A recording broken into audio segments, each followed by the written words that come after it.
শুভ সকাল আমার প্রিয় বন্ধুরা, তোমরা সবাই কেমন আছো? আশা করছি যে যেখানে আছো সকলেই খুব ভালো আছো। হুগলি জেলার চুঁচুড়া শহর থেকে আমি তনুশ্রী তোমাদের সকলকে জানাই আমার চ্যানেলে অনেক অনেক স্বাগত আর অনেক অনেক ভালোবাসা। এখন ঘড়ির কাঁটায় ওই সকাল 7:30 মতো বাজে, আর এখন থেকে আমি আমার ব্লগটা শুরু করলাম। ঘরের বাসি কাজকর্ম সেরে আমি চলে এসেছি আমার বাড়ির ছাদে। আর আকাশটা তোমরা একবার দেখো, যেন একদম অন্যরকম।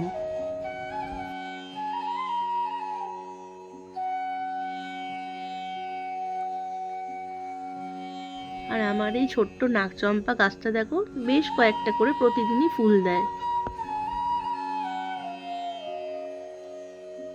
ছাদে আমি বেশ কয়েকটা গাছ লাগিয়েছি, তাতে অল্প অল্প করে যা ফুল দেয় তাতে আমার রোজের পুজোটা হয়ে যায়। আর আমার এই গোলাপ গাছটা দেখো, শীতকাল চলে গেছে তারপরেও কিন্তু টুকটুক করে একটা দুটো করে রোজই আমাকে ফুল দিচ্ছে।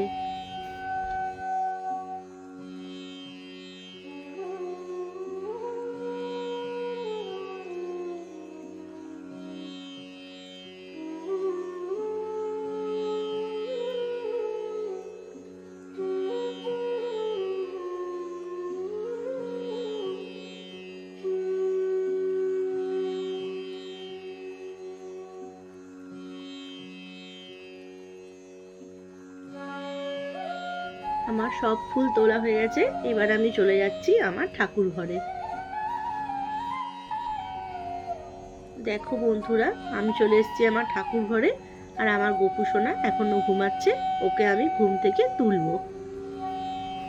গণেশ গোপাল আমি দুজনকে একই বিছানায় শোয়াই, ওদেরকে এক এক করে আদর করে ঘুম থেকে আমি তুলে দিচ্ছি।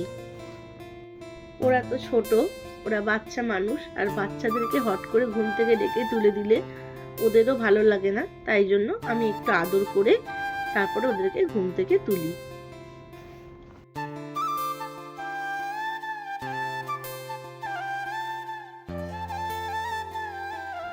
ওকে ঘুম থেকে তুলে আদর করে বসিয়ে দিচ্ছি, তারপরে বাকি কাজটা করে নেব।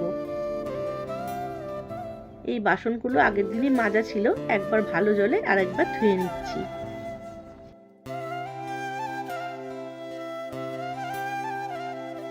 আর এই রোজের পুজো করা ফুলগুলো না আমি এদিক ওদিক ফেলি না, একটা বালতির মধ্যে জড়ো করে 2-4 দিন রেখে দিই, তারপরে এগুলো ফুল গাছের গোড়ায় দিয়ে দিই। এতে সারেরও কাজ হয় আর ফুলগুলো এদিক ওদিক ছড়াছড়ি হয় না। প্রতিদিন তো আগে গোপু সোনাকে স্নান করাই, তারপর বাকি ঠাকুরদের স্নান করাই। আজকে গোপু সোনা পরে স্নান করবে, আগে আমি অন্য ঠাকুরদের স্নান করিয়ে নেব। দেখো, এখন আমি আমার মহাদেবকে স্নান করিয়ে সব ঠাকুরকে এক এক করে গুছিয়ে দিচ্ছি।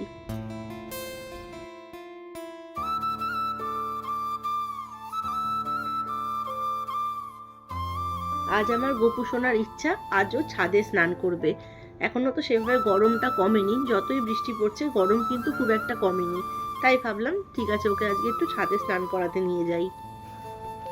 দেখো, ও ছাদে স্নান করতে চলে এসছে আর কত মজা পাচ্ছে। আর এমনিতেও তো বাচ্চারা একটু জল ঘাটতে বেশি পছন্দ করে। ওর স্নান হয়ে গেছে, আমি ওকে এখন ঠাকুর ঘরে নিয়ে চলে এসেছি। ভালো করে শুকনো করে ওকে এবার মুছিয়ে দেব।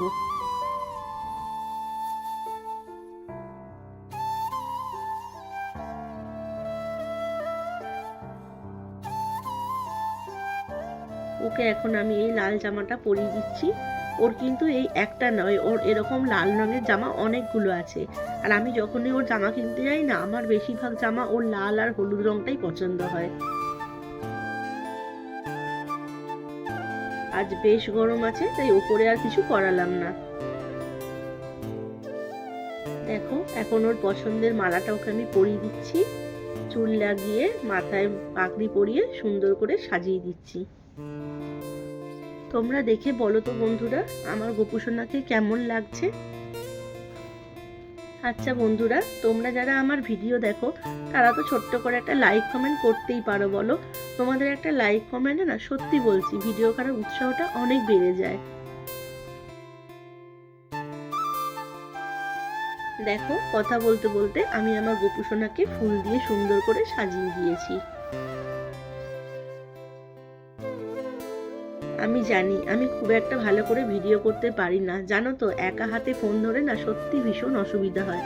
তবু চেষ্টা করি একটু ভালো করে ভিডিও করার।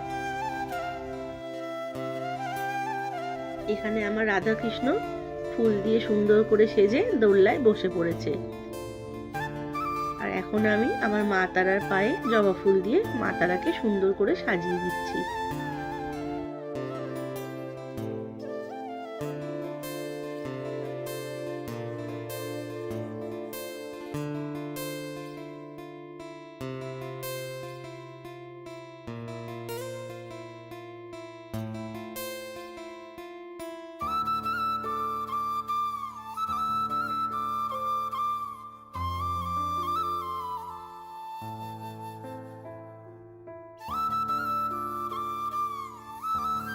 আমার গোপু সোনার প্রিয় বাসি ওর কাছে আমি দিয়ে দিলাম।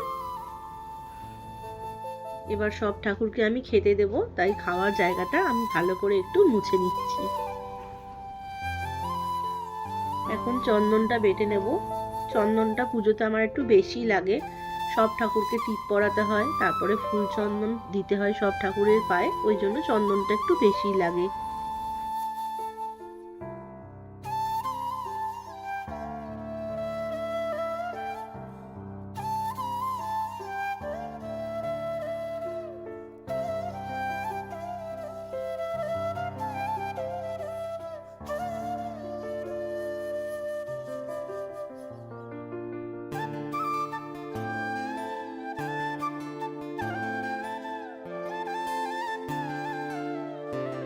এক এক করে সব ঠাকুরের কপালে আমি চন্দনের টিপ পরিয়ে দিচ্ছি।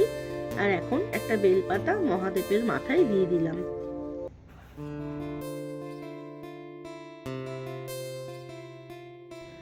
আজকে আপেল খেতে দিয়েছি সব ঠাকুরকে। আর এখন আমি প্রত্যেকটা গ্লাসে জল দিয়ে দিচ্ছি।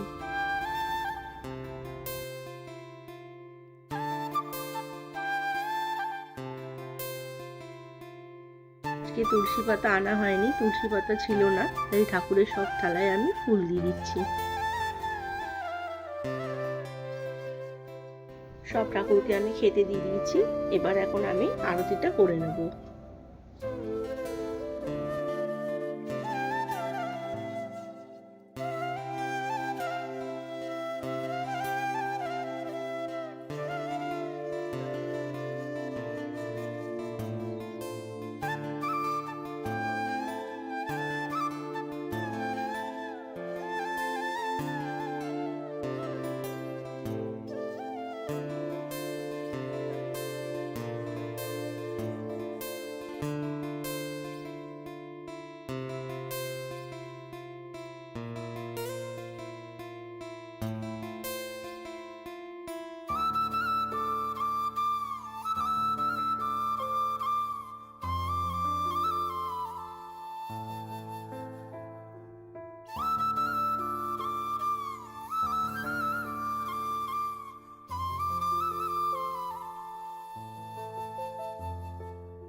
তো বন্ধুরা, আজকের ভিডিওটা আমার এই পর্যন্তই। তোমাদের ভিডিওটা কেমন লাগলো অবশ্যই জানিও।